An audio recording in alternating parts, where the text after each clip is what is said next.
Muy buenos días, bienvenidos a este espacio de formación virtual generado por Fundación Unipymes con el objetivo de entregar herramientas para el crecimiento empresarial de nuestra comunidad. Nos convoca la conferencia Principales Contratos Mercantiles y su aplicación. Soy Miguel Gelo, junto con Juan David Alzati y María Mercedes López les damos la bienvenida.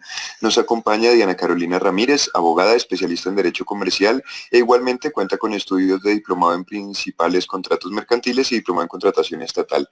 Actualmente abogada socia de la firma Sescoltax y Legal Abogados y consultores para asuntos societarios y contractuales. Cuenta con más de 9 años de experiencia en el área de derecho público, comercial y procesos contractuales, tanto públicos como privados.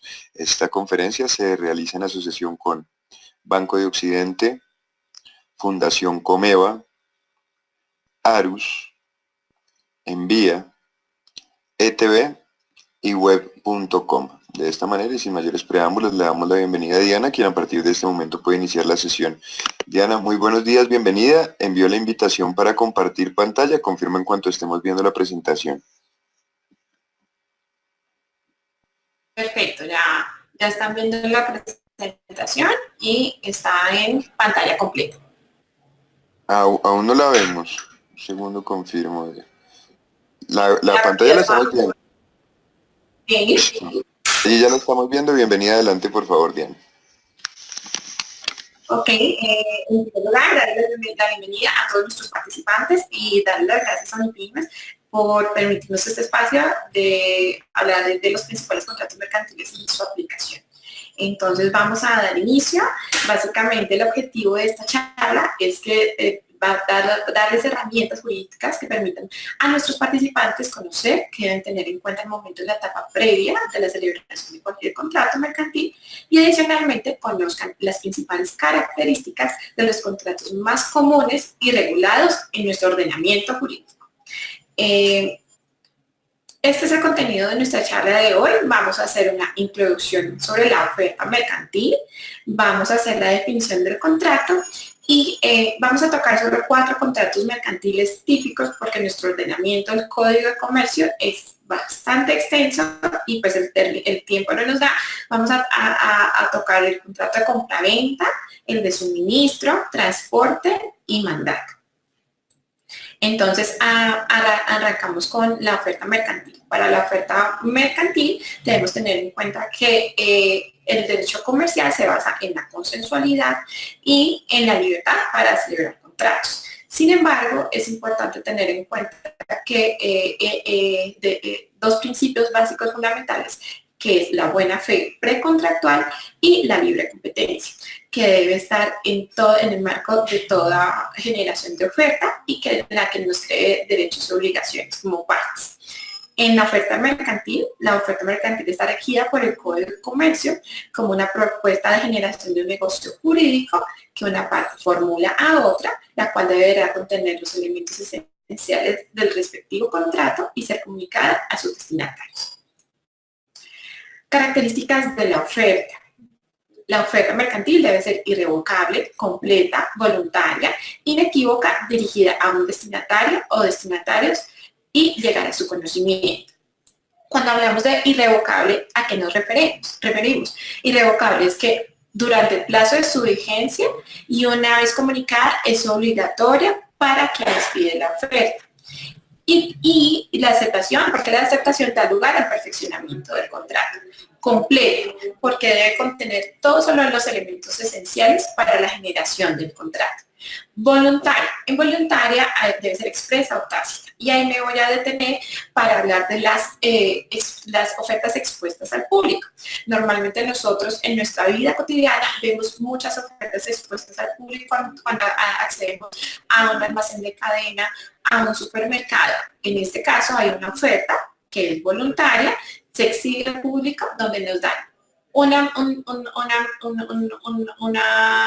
valor y nos oferta una mercancía. En este caso, la obligación de quien oferta expira cuando esa mercancía se agota. Y también tenemos las ofertas que se publican en un medio como la prensa. En este caso, cuando se indican ofertas por un diario de alta circulación, el oferente debe indicar el plazo en el que expira. es decir, podemos decir una vez se agoten las existencias o en 2 días acaba tal oferta. Si no, nuestro ordenamiento jurídico suple ese vacío y nos indica que la oferta, una vez comunicada por medio de alta circulación, de un diario prensa, caduca al día siguiente.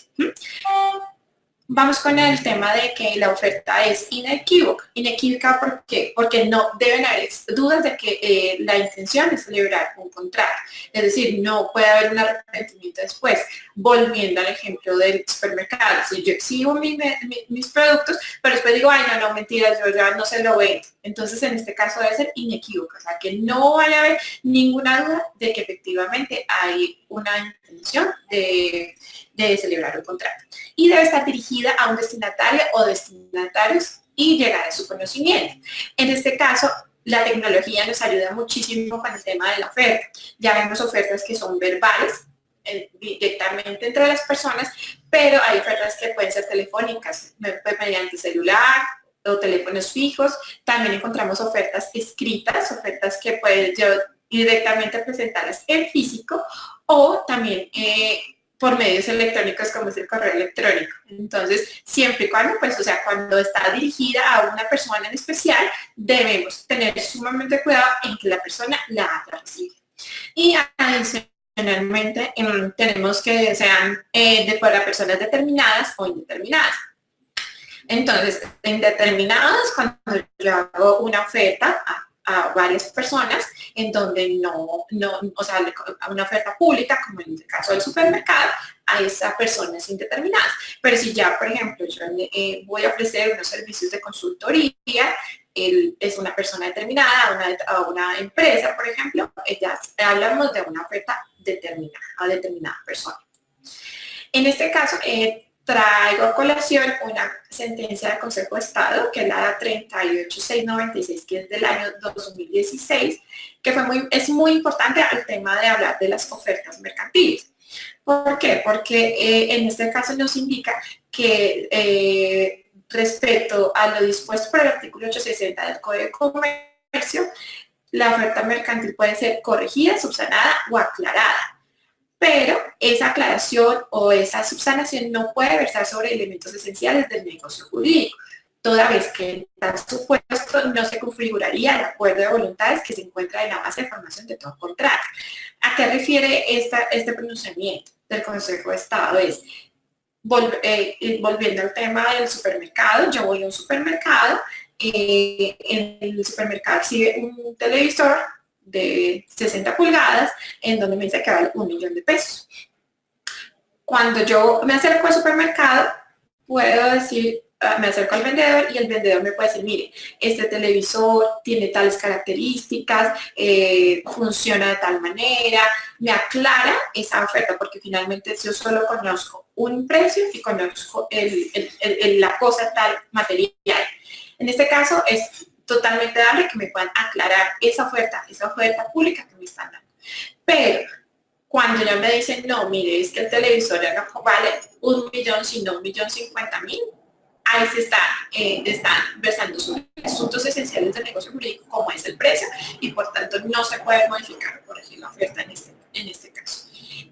También habla el Consejo de Estado de la aceptación condicional, que la aceptación condicional se entiende como una nueva propuesta, es decir, si yo presento unos servicios de consultoría y pido adicionalmente o la condiciono a determinado resultado, por ejemplo, en este caso ya no está la misma oferta, sino se entiende una oferta condicional.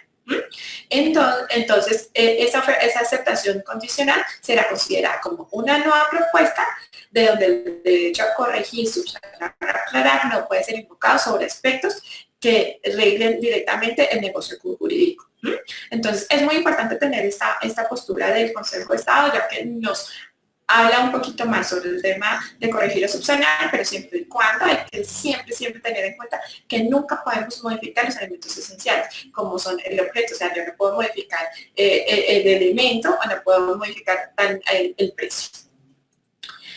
Una vez yo he recibido la oferta mercantil, ahí ya tenemos la verifico y digo, ok, voy a aceptar esta oferta. Y tenemos estas características de la aceptación. Es voluntaria, o sea, no es obligatoria. O sea, yo al recibir una oferta, yo puedo decir, ¿la acepto o no la acepto? Cuando yo digo acepto, es un acto netamente voluntario y no estoy obligada, no hay ninguna obligación de aceptar. Es puro y simple, porque no requiere formalidad. En este caso, basta con el mero asentamiento. Pero ya, si yo condiciono esa aceptación, como decíamos antes, se entiende como una nueva propuesta. Debe ser oportuna. Oportuna es si dentro de la oferta yo indico un tiempo como proponente, indico un tiempo para dar respuesta. En ese caso debemos dar respuesta en ese término. Si yo doy respuesta fuera de ese término, pues no se entiende no aceptar, se entiende como una nueva propuesta. Y expresa o tácita. En este caso debemos tener en cuenta que el silencio no otorga, como decimos. O sea, si yo no dije nada, el proponente no puede suponer que acepté. Es decir, tiene que haber una manifestación, como en la primera característica que es voluntaria, trae una manifestación expresa en donde yo acepte la oferta. Eso es importante tenerlo en cuenta. Y lo que decíamos entonces, si la aceptación es condicional o extemporánea, será considerada como una nueva propuesta. Entonces, finalizando el tema de la oferta mercantil, ya nos adentramos al concepto de contrato. Y entonces, ya una vez aceptado la oferta mercantil, damos nacimiento a un contrato. ¿Y qué es un contrato? Un contrato es un acuerdo de voluntades de dos o más personas de constituir, regular y extinguir entre ellas una relación jurídica patrimonial y salvo estipulación en contrario se entenderá celebrada en el lugar donde donde reside el proponente y en el momento en que acepte la propuesta. Este está regulado por el artículo 864 del Código de Comercio. Elementos esenciales de todo contrato. Hablamos de la capacidad, el consentimiento, el objeto y la causa. La capacidad es la aptitud jurídica para yo adquirir derechos y obligaciones, es ser sujeto a derechos y obligaciones y que pueda representarme por mí mismo. En este caso, nuestro ordenamiento jurídico nos habla de unas incapacidades que no habla de las incapacidades absolutas, incapacidades relativas de aquellas personas que no pueden contraer este tipo de obligaciones, y es decir, la incapacidad absoluta, hablamos de las personas dementes, de los impúberes y los otros que no se puedan hacer entender. Ya la incapacidad relativa, hablamos de los menores adultos, y también tenemos ahí los que no tienen capacidad, aquellos que han sido declarados con una interdicción judicial. El consentimiento es una manifestación de voluntad y debe estar libre de vicios. El libre de vicios hablamos es cuando es el error, la fuerza y el dolo. En este caso, por ejemplo, no es estar constreñido cuando tenemos fuerza, es que alguien me esté obligando a hacer el negocio. En este caso hablamos que hay un vicio de consentimiento y entonces no habría una celebración de contrato. El objeto hablamos es ser sujeto de derechos, es decir, que sea una cosa material, que exista o que llegare a existir. En este caso hay el objeto, por ejemplo, que hablamos de una cosa real, material, si no existe, debe indicarse que llegare a existir, y también es un conjunto de derechos y obligaciones que se crea o extinguen. Y lo que decía, recaen sobre una cosa material. Y la causa es lo que me motiva a hacer el negocio. Y esa motivación, entonces, también la motivación es básicamente, yo voy a vender mi carro porque necesito la plata para irme de viaje. Básicamente hablamos de esta causa. La legislación colombiana habla de objeto y causa lícita, es decir, que no esté por fuera que no sean de actos delictivos, por ejemplo, un objeto lícito, que yo no estoy vendiendo artículos, wow, por ejemplo, sería un objeto ilícito, entonces que este sea nuestro ordenamiento a la que sea objeto y causa lícita. Ya nos adentramos entonces en el contrato de compraventa. Y el contrato de compraventa es un contrato en que una de las partes se obliga a transmitir la propiedad de una cosa y la otra a pagar el dinero. Y en lo que entrega el comprador se llama precio. Características de la compraventa, entonces está regulada por la ley, básicamente en el artículo 905 del Código de Comercio. Es bilateral porque intervienen dos o más partes, ¿no? El vendedor en un caso y el comprador en otro. Es oneroso porque, tal como nos dice la definición del contrato de compraventa, yo doy un dinero, o sea, hay una retribución del dinero por la cosa que yo adquiero. Consensual porque basta con el mero consentimiento de las partes para llegar a un acuerdo, y conmutativo. Mutativo es porque hay una retribución, es decir, yo vendo la cosa porque recibo un dinero, pero adicionalmente la persona que compra recibe la cosa a cambio de dinero.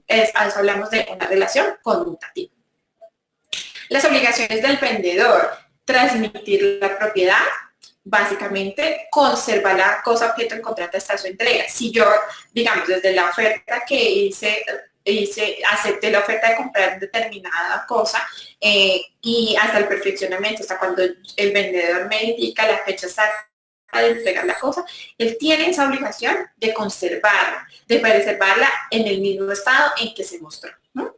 La 3, realizar la entrega. Una vez se haya pagado el precio, el vendedor debe entregar la cosa, la cosa objeto del negocio.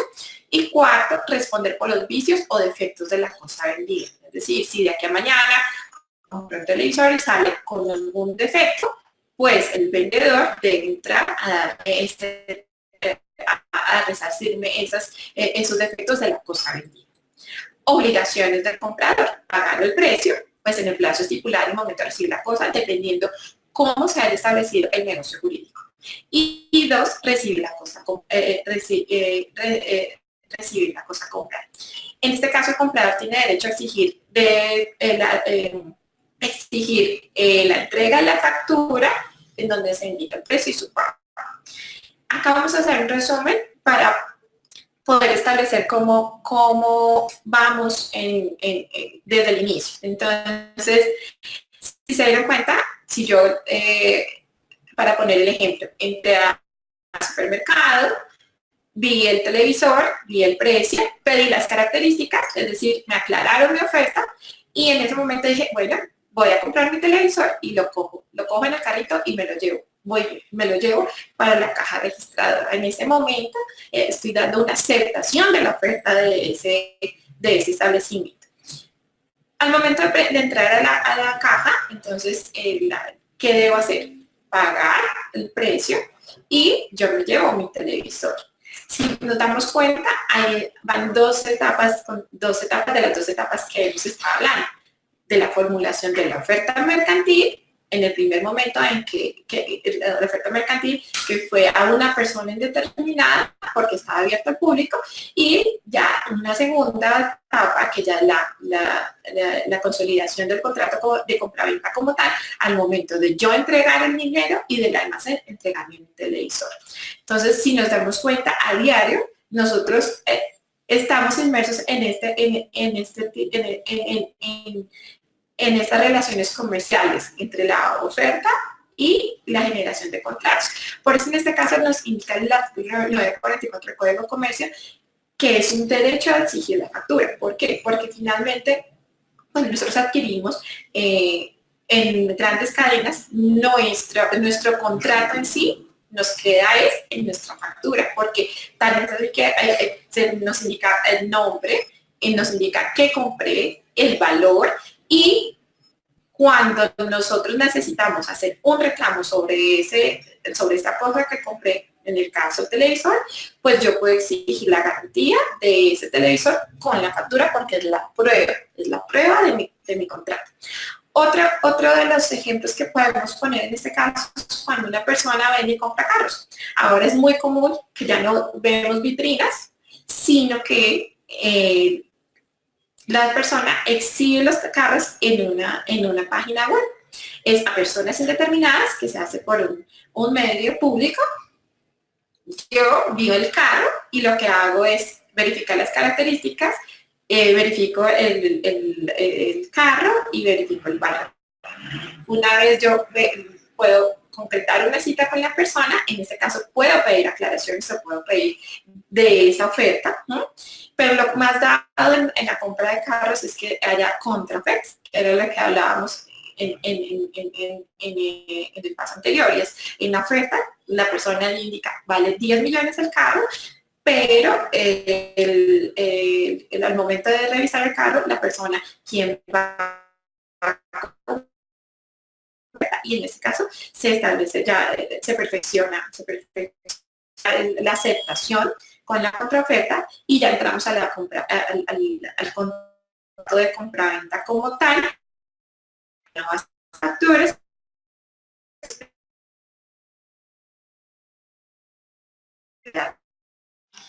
Diana. En el día a día, cada cuenta que hay, estamos en contratos. ¿Sí? Diana, perdón la interrupción. Tenemos algún problema con el sonido, Bueno, pero creo que lo genera la cámara. ¿Podemos cerrar la cámara, por favor? Ok. Aquí. ¿Aquí? No. Ya ¿Me indicas confirmo. porque no? En el mismo icono, en el icono de abajo del micrófono, en la parte superior derecha del micrófono en verde, hay una filmadora. Sí, pero no. Un segundo, entonces.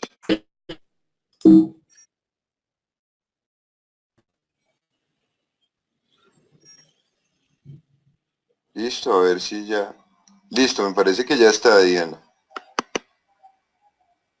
Okay. ¿Podemos ¿Ya? regresarnos un poquito, Diana, en la anterior diapositiva, que fue donde se presentó el inconveniente? Ok, perfecto. Estábamos hablando de los ejemplos, ya una vez finalizado el contrato de compra-venta, y les estaba poniendo el ejemplo de la compra de los vehículos. Entonces, una vez yo exhibo un vehículo por medio de una página web, yo puedo aceptar la oferta que me hacen de un determinado vehículo y se perfecciona. Entonces acepto esa oferta que me hacen y una vez realizo procedo con el contrato de compra-venta, entrego el carro al vendedor y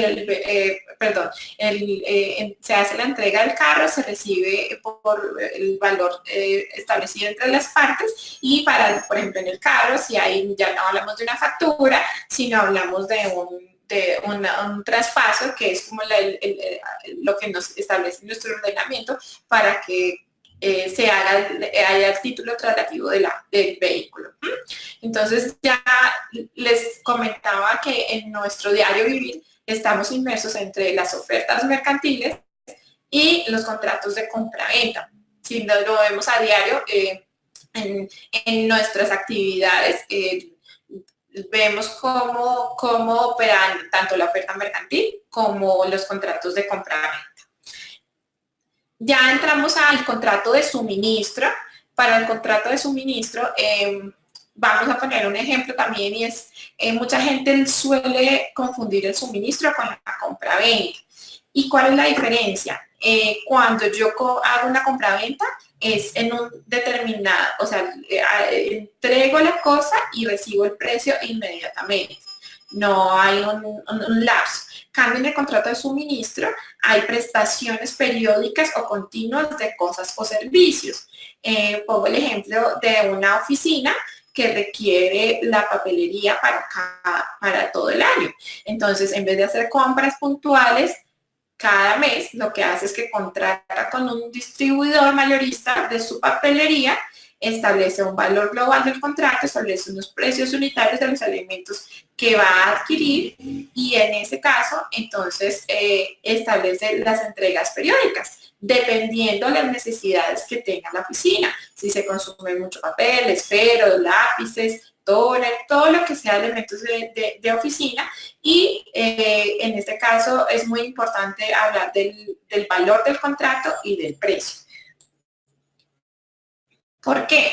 Porque es muy importante establecer el precio, el valor del contrato como un valor global, donde yo le voy agotando ese valor global por consumibles. Es decir, yo puedo establecer que un contrato de suministro va a costar 10 millones de pesos y establezco que por 10 meses voy a establecer en plazo en 10 meses y voy a consumir por mes 1.000.000 de pesos. Pero puede ser que me consuma los 10 millones de pesos en 8 meses debido a que lo que yo solicité a mi distribuidor mayorista en pedidos fue más. Entonces, no hay ningún inconveniente. También podemos establecer la forma de pago. Pues una vez yo reciba cada suministro, pues pueden presentar una factura en donde pueda establecer el pago a 30 días, 20 días o de inmediato. ¿Por qué? Porque en nuestro Código de Comercio nos indica que si en el contrato de suministro no se estipuló la manera de determinar el precio, entonces de todo el contrato o de cada prestación se presumirá que se acepta el precio medio de las cosas o servicios en el lugar y en el día del cumplimiento de cada prestación. Por eso es muy importante que en un contrato de suministro se establezca el precio total y se establezca cómo va a ser la forma de pago.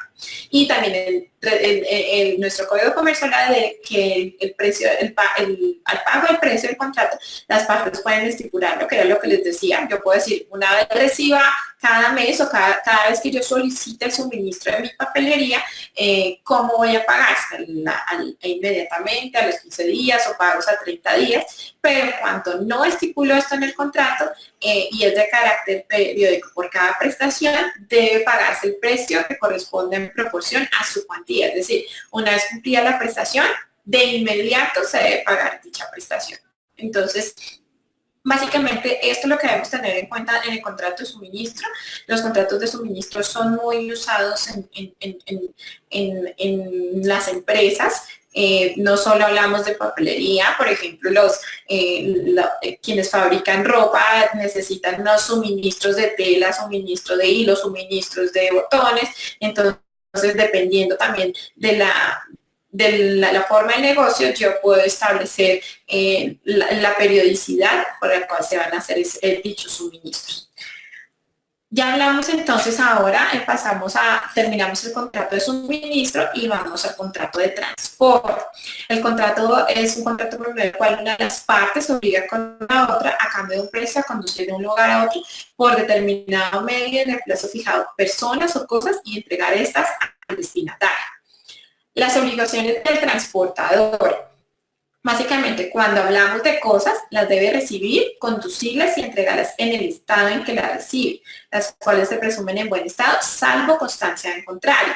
Es muy importante entonces que en este caso siempre si haya un deterioro, por ejemplo, del envío, el transportador advierta a quien está solicitando este servicio.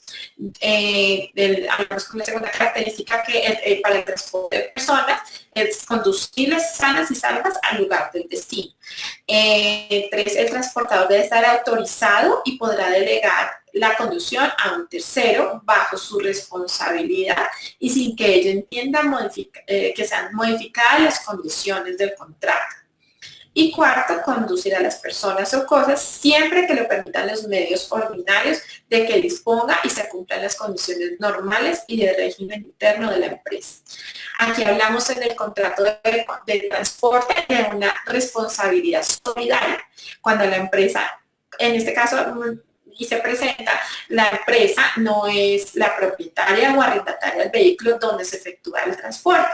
Entonces, el propietario de vehículo, la empresa contratante y quien conduzca el vehículo responden solidariamente del cumplimiento de las obligaciones del contrato. Entonces son solidariamente responsables, digamos, se perdió la carga, responde tanto la empresa como el dueño del vehículo y como quien quien lo venía conduciendo. Pueden ser 3 personas totalmente diferentes. También para el contrato de transporte hay una exigencia de tomar seguro. El transportador puede tomar por cuenta propia o por del pasajero propietario de la carga un seguro que cubra a las personas y las cosas transportadas con los riesgos inherentes al transporte. También hablamos de, es importante notar que en el contrato de transporte gratuito no se tiene como mercantil, sino cuando sea accesorio de un buen acto de comercio.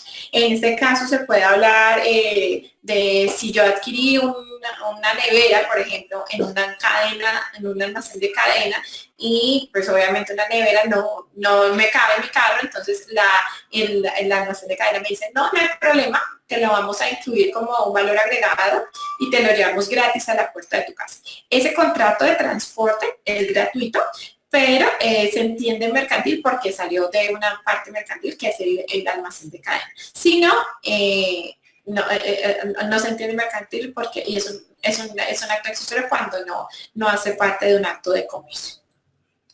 En el transporte de cosas intervienen 3 partes, que es el transportador, el destinatario y el remitente. Entonces, cuando hablamos de remitente y destinatario, pueden ser la misma persona. En este caso mismo que decíamos de la nevera, yo fui, compré la nevera y pero necesito que me la lleven a la casa. Entonces puede ser para mí, me la lleven a mi casa, entonces yo soy el remitente y el destinatario. Pero puede ser que yo la compré para mi mamá. Entonces, en este caso, el destinatario es un tercero y es diferente a la persona que es el remitente. Para el transporte terrestre, el transportador debe expedir la correspondiente remesa terrestre de carga, que es como lo que coloquialmente nosotros conocemos como la guía.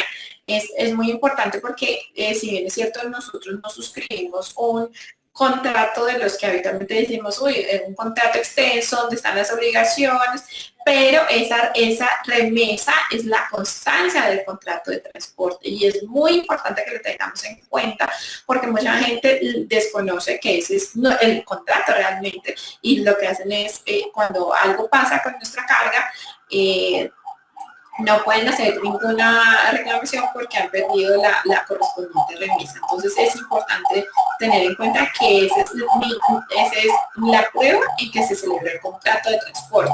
Ya para casos específicos hablamos de la expedición de carta de porte, el conocimiento o póliza de embarque, pues según sea el caso.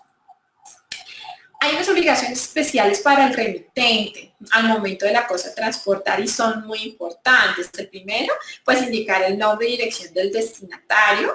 2, lugar de la entrega. 3, naturaleza, valor, número, peso, volumen y características de las cosas. Y 4, condiciones especiales para el cargue. Básicamente, los transportadores muchas veces se eximen su responsabilidad porque el remitente no diligenció completamente esta información. Muchas cosas básicamente es con el tema de las condiciones especiales para el cargue. Es decir, si yo mando floreros en vidrio, debo indicarle a mi transportador que es un elemento delicado, que debe tener unas condiciones especiales, que no me puede maltratar la carga. Entonces, en esos casos es importante que el remitente lo haga saber a su transportador, porque el Código de Comercio indica que la falta, inexactitud o insuficiencia de estas indicaciones hace responsable al remitente ante el transportador y el destinatario a los perjuicios que ocurran por precauciones no tomadas en razón de la omisión, falsedad o deficiencia de estos datos. También, por ejemplo, cuando hago una declaración errónea de lo que estoy enviando, lo declaro por menos valor. Mucha gente hace eso, indica realmente es un pedido, digamos, yo comercializo,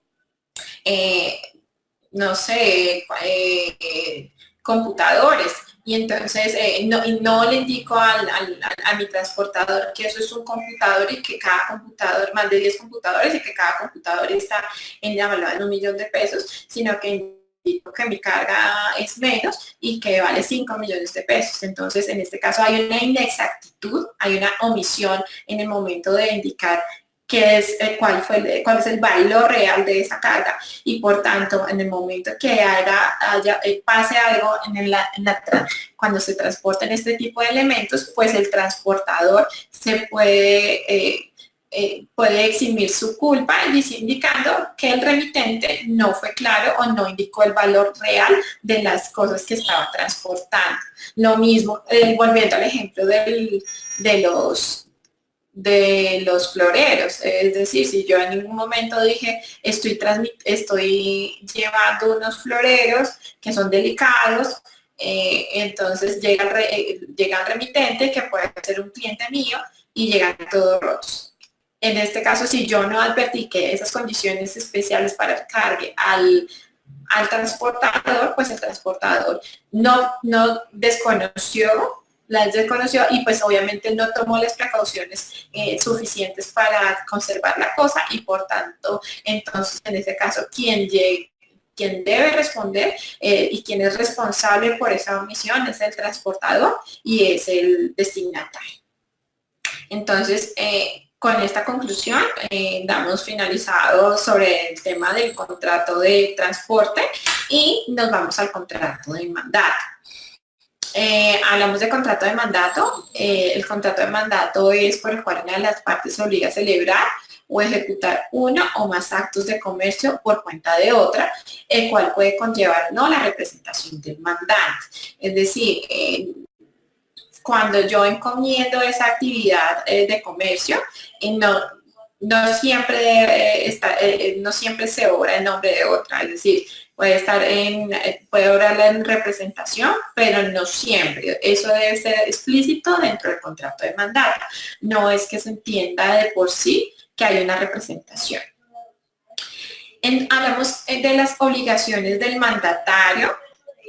No puede exceder los límites de su encargo. Entonces, aquí es muy importante que el mandante establezca unos límites, unas instrucciones, indique exactamente qué debe hacer este mandatario y qué no.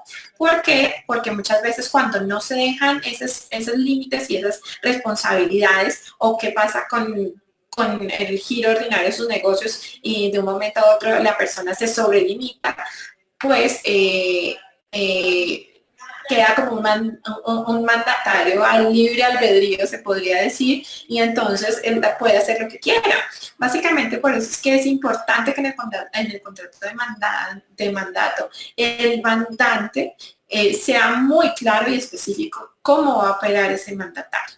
Por tanto, entonces no puede exceder los límites de su encargo. Si yo le designé una actividad específica, una venta de un producto, después no puede estar obrando y ofreciendo otros servicios diferentes. Dos, no puede separarse las instrucciones dadas por el mandante. Eso es lo que les decía, es muy importante. ¿Por qué? Porque puede ser que haya una sobrelimitación y si en el transcurso del mandato puedan haber actividades extras que no estén dentro de estas instrucciones, pues también el mandatario puede pedir al mandante que lo faculte. Pero si no hay unas instrucciones claras, pues en este caso no va a operar.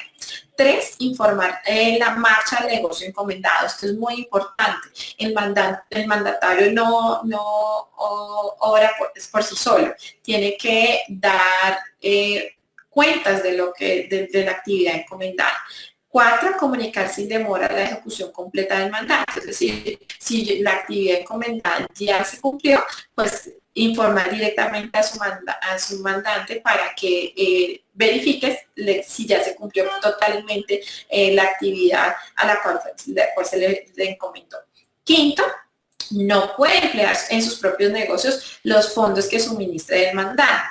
Es decir, no puede tener la misma actividad igual, o sea, si yo le encargué una actividad específica, él no puede emplear en sus propios negocios los fondos que suministra el mandante. Es decir, si yo le doy una plata para que ejecute la actividad, él después no me puede decir es que la necesitó para sus propias cosas. Entonces, en este caso, sí es lo que les decía, el contrato de mandato hay que establecer todos los límites para que el mandatario no suceda. 6, ejercer la custodia de las cosas que le sean expedidas por cuenta del mandante. Esto es muy importante porque muchas veces dentro del contrato del mandato se pueden entregar, digamos, bienes o cosas en general. Entonces, siempre debe guardar la custodia de ellos. Si en dado caso hay alguna pérdida de esa cosa o deterioro por falta de cuidado del mandatario, pues él tendrá que entrar a resarcir los perjuicios al mandante cuando haya evitado ese deber de cuidado o de custodia. Hablamos de las obligaciones del mandante. Muy importante, pagar el valor del contrato. Dentro del contrato de mandato debe establecerse la forma de pago, el valor establecido y la forma de pago. Primero, el valor establecido, yo puedo establecer, dependiendo de la actividad, una comisión de éxito por la actividad que yo encomendé, o puedo también establecer un valor fijo. Eso ya lo determinan las partes y depende también del tipo de mandato que se establezca. Adicionalmente, pues si yo establezco el valor, pues también debo establecer la forma en cómo yo lo pago. Si efectivamente cuando ya se haya ejecutado la actividad encomendada o a medida o puede ser que no, yo le puedo pagar mensualidades hasta cuando se complete. Eso ya entra al arbitrio de las personas. Y el mandante está facultado para revocar total o parcialmente el mandato. Esto es muy importante porque para ellos en cualquier momento se puede, está facultado para revocar. Si yo veo que el mandatario se excedió en sus actividades, no informó de las actividades a tiempo, pues el mandante no está obligado siempre a conservar a aquella persona que no cumplió con su actividad y puede revocarlo total o parcialmente. Parcialmente, es decir, yo tenía una actividad establecida en la cual puede ser que ya no necesito tal, sino otra, entonces puede ser decir, hay una revocación parcial, no se lo quité totalmente, pero puede seguir ejerciendo otra. Entonces, en este caso, es importante que tengamos en cuenta esto y también establecerlos dentro de los contratos de mandato, porque puede suceder que, aunque la ley, la norma, si yo no lo establezco, pues me faculta para hacerlo. Finalmente, pues vemos como conclusión de esta corta charla en que estamos inmersos todos en contratos en el día a día, como vimos desde la oferta mercantil, pasamos por el contrato de compraventa, el contrato de suministro, el de transporte y por último el de mandato. No sé qué tal estamos de tiempo para comenzar a dar apertura a las preguntas. Diana, ¿finalizamos contenido acá? Estamos como 2 minutos adelantados, pero no sé si quiera abrirte una vez a preguntas. Perfecto. En ese caso cerramos el contenido en este momento, abrimos sección de preguntas. Les recuerdo que para interactuar lo pueden hacer a través del micrófono haciendo clic en la manito de color verde o pueden formular sus preguntas y comentarios vía chat. Si todo es claro, también por favor déjenoslo saber. Antes de iniciar con la ronda de preguntas, vamos con nuestra acostumbrada encuesta interna para conocer sus apreciaciones con respecto a la sesión. Para contestar, solo deben dar clic en una de las opciones en pantalla. La pregunta es, ¿se desarrolló con claridad la conferencia de hoy? ¿Se desarrolló con claridad la conferencia de hoy? Para contestar, solo deben dar clic en una de las opciones en pantalla.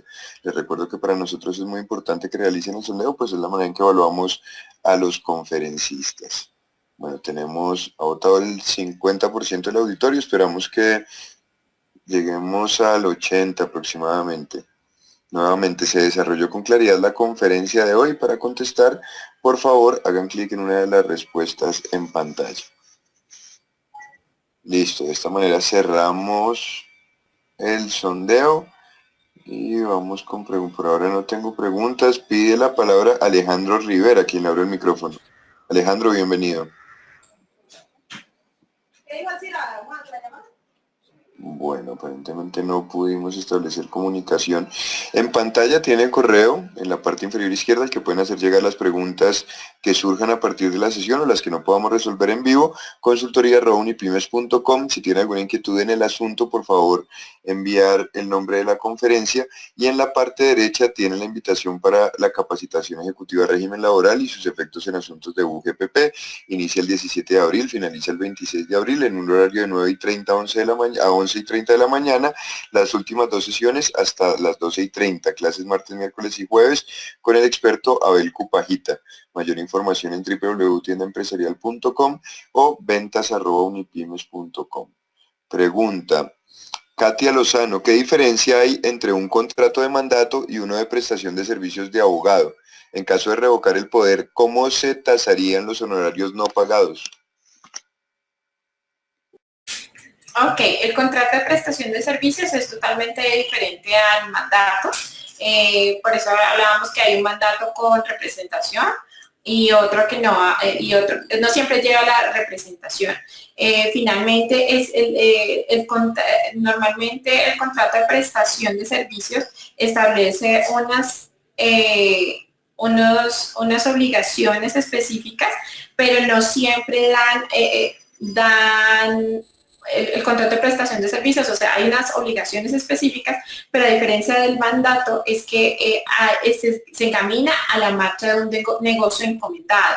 Es decir, aquí hablamos más sobre, les pongo el ejemplo sobre yo puedo, un tema de un vendedor, en este caso yo le encomiendo la venta de algo, pero finalmente es el que me tiene que dar me tiene que dar un informe de esa ejecución de ese mandato. Es diferente al contrato de prestación de servicios porque el contrato de prestación de servicios yo lo encamino solo a una actividad con unas obligaciones específicas, un tiempo, pero el contrato de prestación de servicios no me da la representación. Es totalmente diferente al mandato. El mandato puede dar, cuando yo le doy la representación, actúa en mi nombre, que puede darse en este caso del contrato con un abogado, es decir, yo le doy la representación, le estimo unos límites y le estimo unas instrucciones, que es diferente al contrato de prestación de servicios, porque el objeto del contrato en sí no está para que a mí me represente, ¿sí? Esa es básicamente la diferencia. Adicionalmente, yo en un contrato de mandato puedo entregar fondos el mandante puede entregar fondos al mandatario para que ejecute su actividad, pero siempre debe haber una relación entre ellos en que ese no es el pago de su actividad, ¿sí me entiendes? O sea, es puede entregar fondos para ejecutar ese negocio, pero eso no se entiende como el pago porque, como hablábamos, yo puedo establecer un porcentaje de éxito sobre la actividad encomendada o puedo establecer un valor fijo. Cambio en el contrato de prestación de servicios, yo establezco un valor exacto para la actividad, el objeto del contrato, pero no hablamos de entregar fondos a quien ejecute la actividad. Gracias, Diana. Pregunta Diego Alejandro Bocanegra. Buenos días. En los contratos de servicios de telefonía e internet, ¿a qué tipo de contrato se clasifica y todavía existen las cláusulas de permanencia? Bueno, este no lo tratamos acá, que esos son contratos diferentes que están regulados por la Superintendencia de Servicios Públicos. Básicamente, la superintendencia ha dado un concepto sobre las cláusulas de permanencia y estoy segura que no aplican. Inclusive han multado algunas de las empresas por tener esas cláusulas de permanencia. Entonces, pero para mayor ilustración, porque en este caso no fue uno de los contratos que tocamos acá, puede verificar con la Superintendencia de Servicios Públicos, pero creería que no. En este caso, las cláusulas de permanencia, la superintendencia ha estado muy pendiente y no las ha regulado, Continuamos con pregunta de, perdón, me regreso un poquito. De Juan Fernando Duque, buenos días. En un contrato de mandato donde el mandante le entrega unos recursos a otra organización para que ejecute actividades según una propuesta presentada por el mandatario, ¿se enmarca dentro de un contrato de mandato? Sí, que era lo que explicaba en la anterior pregunta. Yo como mandante puedo entregar unos fondos para que el mandatario pueda ejecutar su actividad, que son diferentes al valor del contrato de mandato. Entonces, en este caso, yo puedo entregar unos fondos siempre, pero en este caso, lo que yo les decía, hay que establecer unos límites, unas instrucciones al mandatario para que dé el buen uso a esos fondos. Lo mismo de las cosas que él reciba en calidad de mandatario y que sean del mandante. Entonces, es muy importante establecer los límites, las instrucciones de cómo ese mandatario debe emplear esos dineros que son específicamente para que desarrolle la actividad entregada en calidad de mandato y que dé los respectivos informes de la marcha del negocio para que no vaya a haber ningún inconveniente de aquí a mañana. Es muy importante establecer todas estas obligaciones dentro del contrato. ¿Por qué? Porque la persona no puede tomar esos dineros, esos dineros que fueron entregados en calidad que fueron entregados por el mandante para que desarrolle la actividad. O sea, no se puede autopagar con ese dinero, salvo, solo existe una excepción que establece el Código de Comercio y es cuando ya haya unos réditos del contrato de mandato y él puede tomar los dineros como pagarse de ese valor, pero ya cuando haya un rédito o un negocio efectivo que le haya dado a él unos réditos y que él pueda pagarse siempre y cuando lo hayan pactado así. Pero en otras ocasiones él no puede tomar esos fondos para su goce propio. Gracias, Diana. Pide la palabra Alexandra Marret Fernández. Alexandra, buenos días, bienvenida. Buenos días. Diana, ¿me escuchas? Sí, señores, le estoy escuchando. Bueno, Diana, la pregunta es la siguiente. Nosotros somos una empresa distribuidora de licores. Entonces, nosotros tenemos celebrado un contrato con una empresa de transporte y en la cual, pues digamos, al momento de hacer la solicitud del servicio para enviar mercancía a otro departamento, se entrega un documento que se llama tornaguía, el cual tiene una fecha límite de legalización ante el departamento destino. Entonces, pasó el caso de que la transportadora consolidó mercancía durante mucho tiempo y ya entregó la mercancía en destino con la tornaguía vencida, es decir, después de la fecha límite de legalización. La pregunta es, ¿la responsabilidad frente a las entidades de control del departamento, quién la tiene? ¿La tiene 100% la transportadora o cómo se maneja ese caso? En este caso, que era lo que yo les decía de las obligaciones del remitente, ustedes dieron a conocer al transportador, o sea, dentro de las obligaciones del remitente está dar a conocer al transportador esas actividades específicas que ustedes tienen que cumplir. Adicionalmente, tienen ustedes que verificar el término sobre el cual se estableció el transporte. Es decir, si él se salió del término de la entrega, es decir, nosotros siempre se pacta dentro de un contrato de transporte la fecha de entrega. Si él acumuló y no entregó en las fechas establecidas, pues sería la responsabilidad de la empresa transportadora. Pero en este caso sí nos tocaría entrar a hacer una revisión específica de cómo fue el negocio, si se establecieron por parte del remitente las calidades de las cosas, de esa premura de entrega y cuál fue el límite que se puso o cuál fue el término en el cual se pactó la entrega de la mercancía dada a él. Entonces, sí es importante verificar esos aspectos para entrar a establecer quién es responsable, porque pues en principio uno pensaría de la transportadora, pero hay que revisar siempre cómo se planteó la forma de entrega y los plazos. Entonces ya sería entrar a verificar cómo fue, o ustedes mismos pueden entrar a establecer, verificar cómo fueron los plazos establecidos de entrega, si se establecieron unas condiciones especiales para la entrega y si ustedes advirtieron alguna novedad sobre la actividad o sobre la cosa que iban a transportar.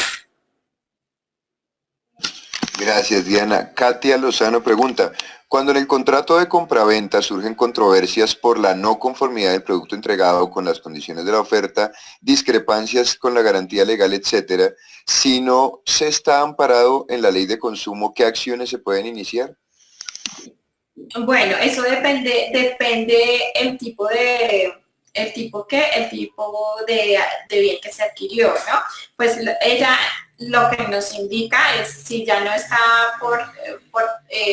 establecidas las garantías que nos indica el Estatuto del Consumidor. Entonces, en este caso, siempre nosotros indicamos que las obligaciones del vendedor es responder por los vicios o defectos de la cosa vendida, independientemente. Siempre, entonces, nos tocaría entrar a verificar qué vicios o qué defectos tiene esa cosa. Y el vendedor, si ya definitivamente pues nos tocaría entrar siempre, cada caso es particular, el por qué no está protegido por el Estatuto del Consumidor, es directamente entonces el vendedor quien tiene que entrar a responder por aquellos defectos de la cosa. Pero ya nos tocaría entrar a analizar qué fue lo que se adquirió y bajo qué condiciones, pero siempre el vendedor tiene que responder por esos defectos. Le abro el micrófono a Angie Andrea Orozco. Perdón, un segundo, buscamos. Angie, bienvenida. Bueno, Angie cerró el micrófono, pero nos hace llegar la pregunta a través del chat. Buenos días, nosotros somos una clínica de Sincelejo en la cual los contratos mercantiles que llevamos no están relacionados por sus diferentes maneras. Yo pienso que como ente de salud deberíamos manejar contrato de suministro, porque es el que mejor nos generaría control. No sé, Diana, ¿tú qué piensas y qué recomendación nos regalas? Bueno, en este caso nos tocaría verificar, pues, si es una empresa que se dedica a términos de salud, si ellos hacen entregas periódicas, que no son ventas en sí puntuales, podríamos hablar de un contrato de suministro. Nos tocaría verificar también cómo hacen esas entregas, si son periódicas o lo que decía básicamente el suministro es porque yo hago entregas periódicas sobre un tiempo determinado. Yo establezco sobre un término a hacer entregas periódicas. Si ellos ven que la actividad la están ejecutando así, es decir, no es que vayan directamente a su establecimiento, compren el tema de salud que ellos venden y la persona paga y se vaya, sino que ellos hacen entregas en tiempos determinados o a empresas por demanda, en este caso pues podríamos hablar de contratos de suministro y sí es muy importante entonces que los establezcan. ¿Por qué? Porque era lo que decíamos, pues si nosotros si en el momento no se establece cómo se va a hacer los suministros, pues la norma comercial pues indica la forma de pago cuando yo no la establezco. Entonces, si no están establecidos, sí es necesario que lo hagan, y también determinar si efectivamente son compras puntuales, si son ventas puntuales, hablamos de un contrato de compra-venta, pero si ya hacemos un tema de prestación periódica o continuada de esa cosa que yo vendo, pues ya hablamos de un suministro y también es muy importante de regularlo o de establecerlo dentro de la empresa. Gracias, Diana. Bueno, infortunadamente por cuestiones de tiempo no podemos seguir resolviendo preguntas en vivo. En pantalla tienen consultoría@unipymes. Diana, ¿también hay algún otro correo de contacto que podríamos dar al auditorio? En la presentación están los teléfonos celulares a los cuales se pueden contactar para que nosotros los podamos ayudar con todas sus preguntas. Adicionalmente está mi correo electrónico. Pueden hacer llegar sus inquietudes y pues con el mayor de los gustos trataremos de ayudarles en resolver todas sus inquietudes. Diana, nuevamente y en nombre de Fundación Unipymes expresamos nuestro agradecimiento. Ustedes, señoras y señores, les damos las gracias por su atención. Fundación Unipymes les desea un feliz día. Hasta pronto. Feliz día.